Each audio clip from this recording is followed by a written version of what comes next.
Ladies and gentlemen, this is your cabin crew speaking. Welcome to my YouTube channel. For your comfort, please sit, relax, and enjoy the video. Thank you.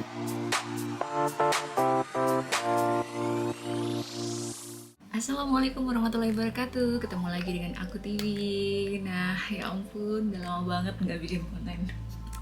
And excited banget karena konten kali ini adalah menceritakan tentang maternity atau kehamilan aku nih ya. Ya, perut gue udah gede banget ya.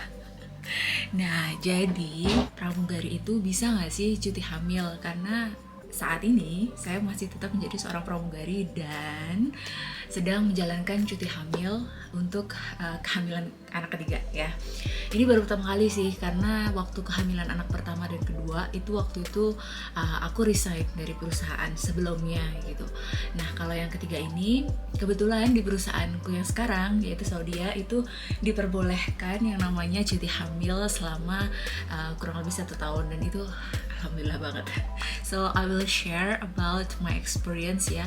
Note ya, betul-betul ini based on my experience. Nggak ada yang namanya mau compare atau mau kayak mengeneralisasikan bahwa semua maskapai itu bisa cuti hamil ya. Jadi balik lagi ke maskapai masing-masing. Karena memang ada maskapai yang nggak memperbolehkan atau tidak ada cuti hamil ya, kayak maskapai yang dulu.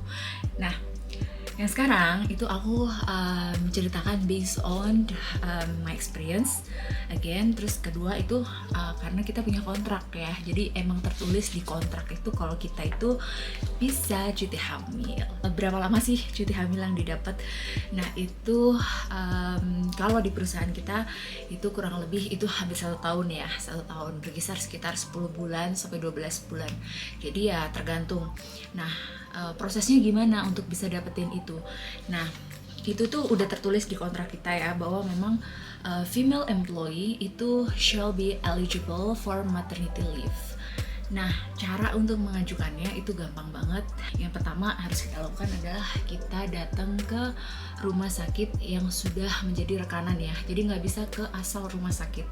Jadi hanya rumah sakit yang menjadi rekanan aja.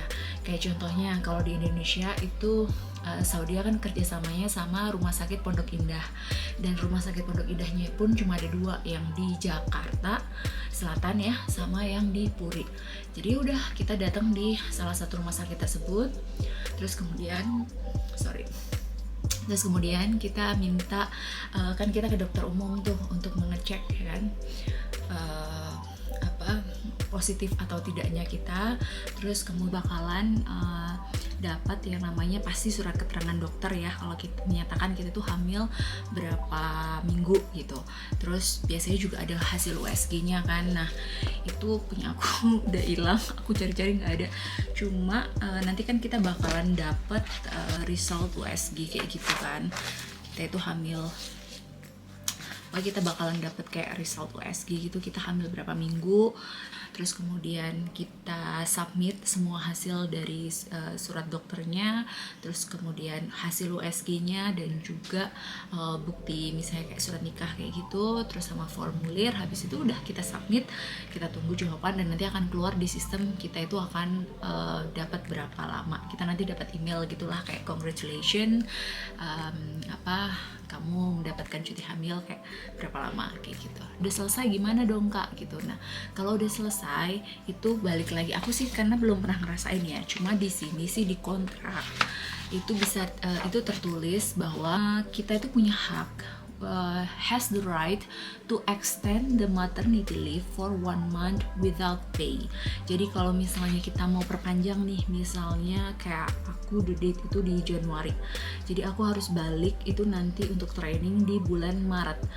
Nah, misalnya aku mau perpanjang, itu di sini sih di kontrak tertulis kita punya right untuk extend maternity leave. Kita bisa mengajukan lagi untuk perpanjangan cuti hamil selama 1 bulan ya.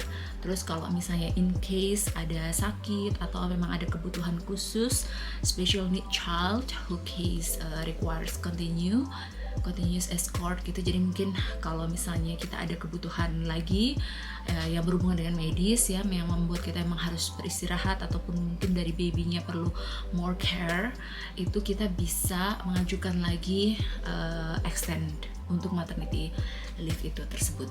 Itu based on kontrak ya, but the truth I don't know, maybe I will update later on kalau udah lahiran ya. Ini based on aku tanya teman-temanku yang udah maternity, jadi report ke kantor kalau kita memang udah kelahiran, terus ada buktinya, misalnya surat keterangan rumah sakit atau akte bayinya, terus kemudian biasanya dari kantor nanti akan dijadwalkan kalau emang kita nggak ada mengajukan extend maternity ya nanti akan diaturkan jadwal untuk kembali mengudara. Jadi sebelum kembali mengudara itu kita harus mengikuti yang namanya training lagi ya, karena kan kita ya bayangin udah 1 tahun nggak terbang ya kan, apalagi dalam kondisi hamil pasti kita udah lupa tuh yang namanya banyak hal tentang penerbangan. Jadi ya kita biasanya akan dijadwalkan lagi untuk kembali training. Nah training itu ada 2 nanti yang akan dijalani. Yang pertama itu adalah refreshment training itu diberikan kepada cabin crew yang memang udah lama nggak terbang ya, kayak maternity leave gitu-gitu, terus suspended contract gitu-gitu. Dan yang kedua itu adalah recurrent training itu biasanya wajib setiap tahun sekali kan, para cabin crew itu akan kembali ke training center untuk melakukan recurrent training, karena memang ya kita harus selalu update knowledge kita dan juga untuk nge-remind terus lah tentang prosedur keselamatan dan keamanan penerbangan. Nah, jadi kita akan menjalankan 2 training tersebut dan semuanya itu dilakukan di Jeddah kayak gitu. Jadi nanti bakalan berangkat ke Jeddah untuk melakukan training itu. Berapa lamanya sih, berkisar biasanya 1 minggu 2 minggu kayak gitu, tergantung sih nanti kita dapat schedule-nya seperti apa. Dan yang keempat adalah digaji atau enggak ada gaji dari perusahaan. Jadi kita cuma dapat gaji itu nanti sebelum dan 4 weeks before and 4 weeks after delivery aja.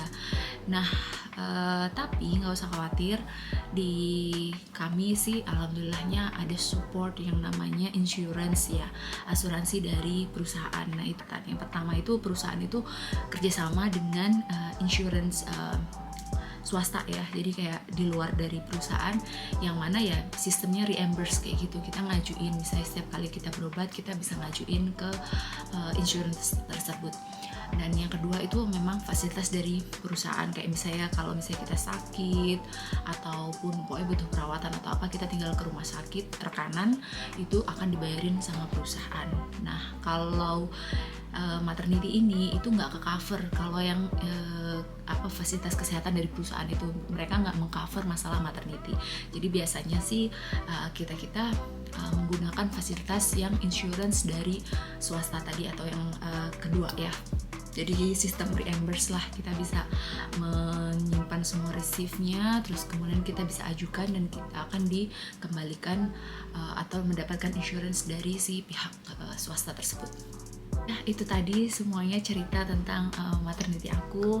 Semoga bermanfaat ya, semoga bisa menjadi pengetahuan baru buat kalian bahwa ada perusahaan-perusahaan yang memang memberikan fasilitas cuti hamil. Balik lagi, nggak semua maskapai yang bisa memberikan cuti hamil ya, ada yang memberikan, ada yang enggak. Jadi ya semoga kalian semua yang nanti bercita-cita jadi pramugari bisa diterima di maskapai-maskapai yang memberikan fasilitas cuti bagi karyawannya.